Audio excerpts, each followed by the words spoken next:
Hello students, আজকে আমরা lesson 7 the cat চ্যাপ্টারের ইউনিট 3 এর কোয়েশ্চেন আনসারগুলো সলভ করব। ইউনিট 1 অ্যান্ড 2 আগের ভিডিওতে করানো হয়েছে, তোমরা চাইলে ওখান থেকে দেখে নিতে পারো। So let's start. দেখো প্রথমে গিয়ে আছে, the cat saunters down his own. কী হবে? বলছে বিড়ালটি আরাম করে হেঁটে বেড়ায় কোথায়? Courtyard, front yard, backyard or shipyard? তাহলে কোথায়? ব্যাকইয়ার্ড, বাড়ির পিছনের উঠোনে আরাম করে হেঁটে চলে বেড়ায়। তারপর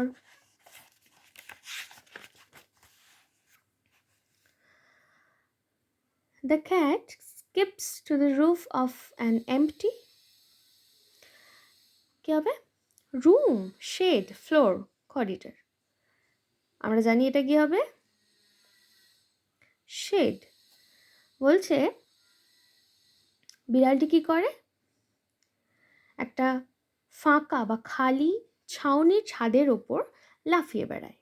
ওকে, তারপর exiled in a new land, একটা নতুন দেশে নির্বাসিত হয়ে the cat would have to learn new, বিড়ালকে কি শিখতে হতো? নতুন হিস্ট্রি, ম্যানার্স, কালচার আর জিওগ্রাফি। জিওগ্রাফি, সেই জায়গাটির ব্যাপারে, সেই জায়গাটির পরিবেশটার ব্যাপারে তাকে পরিস্থিতির সাথে, নতুন পরিস্থিতির সাথে মানিয়ে নিতে হতো actually.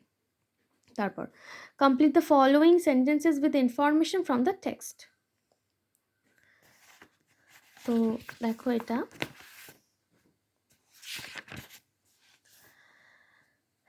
when the family gathers, দেখো when the family gathers round the fire, যখন বাড়ির সবাই আগুনের চারপাশে জড়ো হয়, the cat কি হবে? casually goes out of the room, স্বাভাবিকভাবে এমনি ঘর থেকে বাইরে চলে যায়। তারপর the cat droops his head nearly to his paws and, বিড়াল কি করে? তার থাবার কাছে মাথাটা রাখে and sends across a call to his kindred, তার যে সঙ্গী সাথী তাদের উদ্দেশ্যে একটা ডাক দেয়। তারপর cats go for sport to the suburban backyards as they get older, তারা যখন একটু বয়স্ক হয়ে যায় তারা তখন কি করে? শহরতলির বাড়ির পিছনের উঠোনে খেলাধুলার জন্য চলে যায়। তারপর fill in the information from the text, তাহলে এখানে কজ এফেক্ট দিয়েছে দেখো। তাহলে আমাদের এটা প্রথমে কজটা দিয়েছে যে the cat has many enemies, বিড়ালের অনেক শত্রু আছে। তাহলে এর ফলে কি হবে?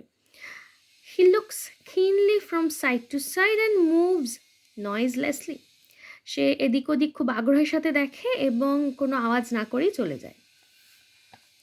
তারপর আমাদের এফেক্টটা দিয়ে দিয়েছে the cat stretch himself a few times, বেশ কয়েকবার স্ট্রেচ করে নিজেকে, কারণ he wants to see if every muscle is in full working order, সেটা দেখতে চায় যে তার শরীরের প্রতিটা পেশি ঠিকঠাক কাজ করছে কিনা।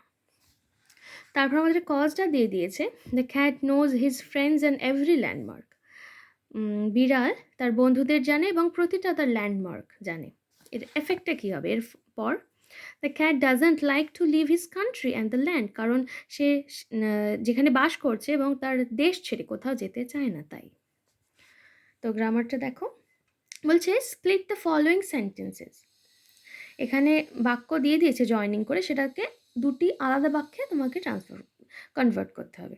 ওকে, দেখো they postpone their visit as the programme was called off, তারা তাদের যাত্রাটা, ভিজিটটা স্থগিত করে দিল, পোস্টপোন করে দিল যেহেতু প্রোগ্রামটা ক্যান্সেল হয়ে গেছে। দেখো তাহলে প্রথম আমরা কি লিখব? The programme was called off, তাহলে প্রোগ্রামটা ক্যান্সেল করা হলো। তারপর দে পোস্টপোন দেয়ার ভিজিট, তাহলে যেটা আগে ঘটেছে সেটা প্রথমে লিখলাম, যে আগে প্রোগ্রামটা ক্যান্সেল হলো তাই তারা তাদের ভিজিটটা পোস্টপোন করলো, তাই তো? তাহলে the programme was called off, তারপরে বাক্য দে পোস্টপোন দেয়ার ভিজিট। তারপর having fought the battle he return victorious, বলছে যুদ্ধে লড়াই করে সে জয়ী হয়ে ফিরলো, তাহলে কি হবে? সে প্রথমে তাহলে কি ঘটলো? প্রথমে সে যুদ্ধ করলো, তারপর সে জয়ী হয়ে ফিরলো, তাহলে হি ফট দ্য ব্যাটল, সে যুদ্ধটা লড়লো। হি রিটার্ন ভিক্টোরিয়াস, সে জয়ী হয়ে ফিরলো। তাহলে যেটা আগে ঘটছে সেটা তুমি প্রথমে লিখবে প্রথম বাক্যে, তারপর যেটা পরে ঘটছে তার ফলাফলটা সেটা সেকেন্ড বাক্য। তারপর হি poured some water into the glass and drank it, সে গ্লাসে কিছুটা জল ঢাললো এবং পান করলো। তাহলে প্রথমে গ্লাসে জল ঢাললো, তারপরে বাক্য সে পান করলো। হি poured some water into the glass, full stop, he drank it, সে পান করলো। Very simple. দেখো, he was afraid lest he be proved guilty, সে ভয় পাচ্ছে পাছে তাকে দোষী না প্রমাণিত হতে হয়। তাহলে প্রথমে হি ওয়াজ অ্যাফ্রেড, সে ভীত ছিল। He would be proved guilty, তাকে দোষী বলে প্রমাণ করা হতো। ঠিক আছে, he was afraid, he would be proved guilty. তারপর দেখো, join the following pairs of sentences in a single sentence, এখানে তোমাকে দুটো বাক্য দিয়েছে, এটাকে তোমাকে একটা সিঙ্গল সেন্টেন্সে, মানে একটা সেন্টেন্সে তোমাকে এটা রূপান্তর করতে হবে। দেখো, তাহলে হি ইজ ওয়াইজ, সে জ্ঞানী। হি ইজ ব্রেভ, সে সাহসী। তাহলে আমরা এটাকে কীভাবে একটা বাক্যে লিখবো? দেখো, he is wise and brave, যেহেতু দুটি বাক্যে একজনের কথাই বলা হচ্ছে, তাহলে he is wise and brave, সে জ্ঞানী এবং সাহসী। তারপর my grandfather lives in a big house, আমার ঠাকুরদা একটা বড় বাড়িতে থাকেন। The house is by the river, বাড়িটা নদীর কাছে। তাহলে এটা আমরা এভাবে লিখবো, my grandfather lives in a big house that is by the river, আমার ঠাকুরদা একটা বড় বাড়িতে বাস করেন যেটা নদীর কাছাকাছি। ঠিক আছে, তারপর I got a new book, আমি একটা নতুন বুক পেয়েছি। আই ফেল্ট হ্যাপি, আমার খুব ভালো অনুভব হচ্ছে। তাহলে আই ফেল্ট হ্যাপি, আমার খুব ভালো অনুভব হচ্ছে, because I got a new book, কারণ আমি একটা নতুন বই পেয়েছি। দেখো তারপরে, মুস্কান ইজ সিক, মুস্কান অসুস্থ।